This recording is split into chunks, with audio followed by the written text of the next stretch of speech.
So Community Finance Ireland supports community groups, social enterprises and charity organisations, assisting them bringing their projects to fruition. So the primary supports for the community groups and social enterprises and organisations out there is to provide them with loan finance to enable them to bring their capital projects to fruition, perhaps in association with leader funding or grant funding, where we can bridge that facility, or indeed to assist them meet the project cost in addition to the grant project. So the primary clients are community groups, social enterprises, charity organisations, all based in diverse community groups, rural and urban.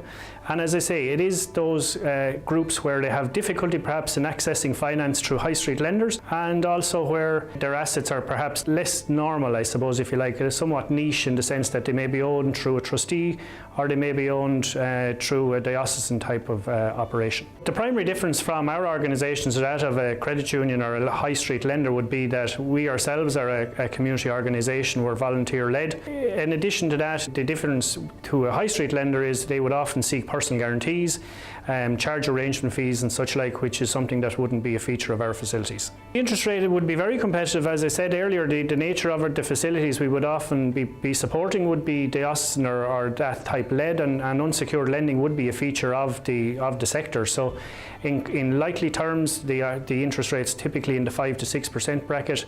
And as I say, for that type of borrowing structure and the type of assets that you would have recourse to would typically mean that it would find itself at a very competitive edge to a high street lender who would tend to operate between the 5 and 10% bracket.